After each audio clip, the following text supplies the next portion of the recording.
दोस्तों बहुत ही important video आज हम डिस्कस करने वाले हैं। इस वीडियो में हम डिस्कस करेंगे 1 जुलाई से जो सिरदर्दी बना हुआ है सेक्शन 194Q जो लागू होने वाला है वो किस पर लागू नहीं होगा।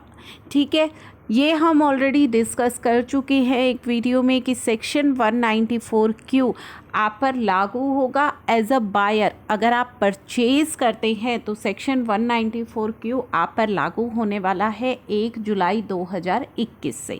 ठीक है, आज की वीडियो में हम बात करेंगे कि ये सेक्शन किस पर लागू नहीं होगा, किसे इस सेक्शन में रिलीफ मिलेगा, वो डिस्कशन हम करेंगे। तो चलिए वीडियो में आगे बढ़ने से पहले चैनल को सब्सक्राइब कर लीजिएगा, बेल आइकन को प्रेस कर लीजिएगा ताकि कोई भी इम्पोर्टेंट अपडेट हम अपलोड करें उसकी नोटिफिकेशन आपको सबसे पहले मिल जाए। सेक्शन 194Q बायर पर लागू होगा जो कि परचेज़ कर रहा है। ठीक है, अब यहाँ पे बताया गया है कि 1 जुलाई से एनी पर्सन, कोई भी व्यक्ति बीइंग अ बायर, जो कि एक बायर है, परचेज़ करता है and pay responsible for paying sum to resident, यानी कि अगर आप बायर हैं, आप परचेज़ कर रहे हैं और आप किसी रेजिडेंट सेलर को पेमेंट कर रहे हैं, यानी कि वो सेलर जो है वो इंडिया का है, उसे पेमेंट कर रही हैं। अगर वो रेजिडेंट नहीं है, अगर आपका सेलर रेजिडेंट नहीं है तो आप पर सेक्शन 194Q एप्लीकेबल नहीं होगा। ये तब होगा जब आप पे कर रहे हैं रेजिडेंट को। ठीक है, एक तो फर्स्ट पॉइंट तो ये आपको क्लियर हो गया। सेकंड, जो सबसे बड़ा पॉइंट है, आप पे कर रहे हैं for purchase of goods of value और aggregate of such value exceeding 50 lakh rupees in any previous year at the time of credit of such sum to the account of seller, यानी कि आपकी जो गुड्स की वैल्यू है वो 50 लाख से अधिक होनी चाहिए। ठीक है, अगर आपने परचेज़ किया है, उस गुड्स की जो वैल्यू है वो 50 लाख से अधिक है, आप पे कर रहे हैं सेलर को, रेजिडेंट सेलर को, और आपके जो गुड्स की वैल्यू है वो 50 लाख से अधिक है, तभी आपको TDS डिडक्ट करना है, अदरवाइज़ आपको नहीं करना है। ठीक है, एक तो आपको रेजिडेंट सेलर होगा तभी करना है, अदरवाइज़ आपको नहीं करना है। गुड्स की वैल्यू 50 लाख से अधिक है तभी आपको TDS डिडक्ट करना है, अदरवाइज़ नहीं करना है। अब सबसे ज़्यादा इम्पॉर्टेंट क्या है, 50 लाख से अधिक आपके गुड्स की वैल्यू है तो क्या आपको TDS डिडक्ट करना है? जी नहीं। पहले आपको एक इम्पॉर्टेंट कंडीशन चेक करनी है। मान लीजिए आपकी 50 लाख से ज़्यादा की वैल्यू हो गई गुड्स की परचेज़ की इस साल, लेकिन तब भी आप TDS डिडक्ट करने के लिए लायबल नहीं होंगे अगर आपका टर्नओवर प्रीसीडिंग फाइनेंशियल ईयर में, यानी कि मार्च 2021 जो हमारा फाइनेंशियल ईयर एंड हुआ है, अगर आपका टर्नओवर पिछले फाइनेंशियल ईयर में 10 करोड़ से कम था तो आप TDS डिडक्ट नहीं करेंगे। भले ही आपकी जो परचेज़ है ऑफ गुड्स वो 50 लाख से अधिक हो गई है तो भी आप TDS डिडक्ट नहीं करेंगे अगर पिछले फाइनेंशियल ईयर में आपका टर्नओवर 10 करोड़ से कम था। तो ये आपके लिए बहुत ही इम्पोर्टेंट रिलीफ है। वो सभी बायर्स यहाँ पे बच गए हैं जिनका प्रीसीडिंग फाइनेंशियल ईयर में 10 करोड़ से कम का टर्नओवर था। तो ये काफ़ी इम्पोर्टेंट यहाँ पे रिलीफ आप सभी को मिल गया है।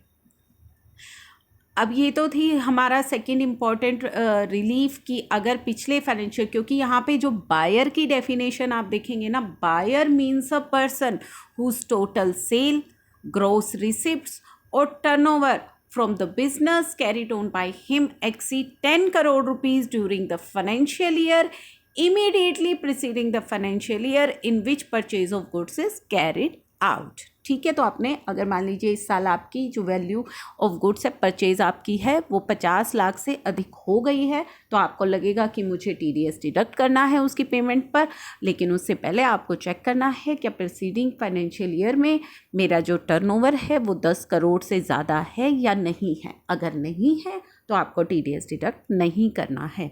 ये आपके लिए काफ़ी इम्पोर्टेंट रिलीफ है, क्योंकि ये काफ़ी ज़्यादा क्वेरी रहती है कि मेरी जो परचेज़ है वो 60 लाख हो गई, 70 लाख हो गई, तो क्या मुझे TDS डिडक्ट करना होगा? क्योंकि इसकी एक कंडीशन है कि अगर आपकी जो वैल्यू है परचेज़ ऑफ एनी गुड्स की जो वैल्यू है और एग्रीगेट ऑफ वैल्यू है, अगर वो 50 लाख से अधिक हो जाती है तो हमें TDS डिडक्ट करना है। तो उसके लिए आप चेक कर लीजिए, अगर पिछले फाइनेंशियल ईयर में आपकी जो टर्नओवर है वो 10 करोड़ से कम है तो आपको नहीं करना है।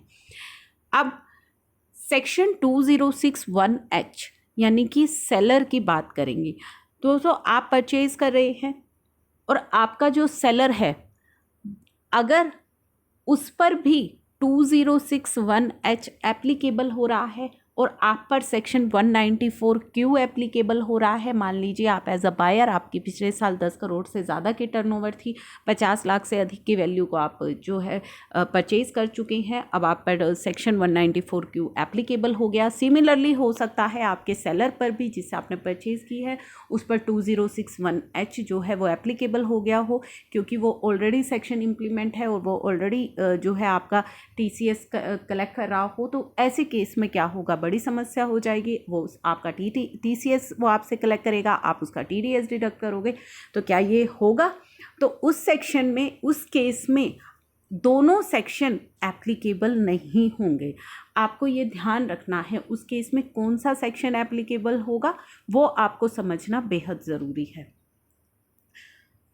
तो दोस्तों, आपका जो ये सेक्शन है 194Q, ये कहता है कि अगर आपके ऊपर सेक्शन 194Q एप्लीकेबल है, यानी कि आपको TDS डिडक्ट करना है, आपके ऊपर ये सेक्शन एप्लीकेबल है, तो ऐसे केस में आपको क्या करना है? आपको तो TDS डिडक्ट करना पड़ेगा अगर आपके ऊपर ये सेक्शन एप्लीकेबल है तो, क्योंकि अगर आप इसकी रिलैक्सेशन देखेंगे तो इसकी रिलैक्सेशन में कह दिया है कि आपका अगर कि 206 के अंदर TCS कलेक्ट हो रहा है तो आप पर ये सेक्शन एप्लीकेबल नहीं होगा। लेकिन 2061H अगर आप पर एप्लीकेबल है, यानी कि 2061H जो हमारा TCS वाला सेक्शन है वो अगर आप पर एप्लीकेबल हो रहा है तो आपको यहाँ पे TDS डिडक्ट करना होगा। तो 194Q में तो कहीं भी कोई रिलैक्सेशन नहीं है। अगर 2061H यानी कि TCS ऑन सेल वाला सेक्शन आप पर लग रहा है तो भी आप TDS काटेंगे। लेकिन जो हमारा TCS ऑन सेल्स वाला सेक्शन है 2061H, वो कहता है कि अगर आपका TDS किसी सेक्शन में कट रहा है तो आप ये सेक्शन अप्लाई मत कीजिए। तो आपका जो सेलर है उस पर 2061H एप्लीकेबल नहीं होगा अगर आप 194Q में TDS काट रहे हैं तो एक ही सेक्शन में जो है टैक्स लगेगा, वो लगेगा 194Q के अंदर, क्योंकि 2061H कहता है कि अगर कहीं भी आपका TDS डिडक्ट हो रहा है तो 2061H आप एप्लीकेबल, आप वहाँ पे TCS कलेक्ट मत कीजिए।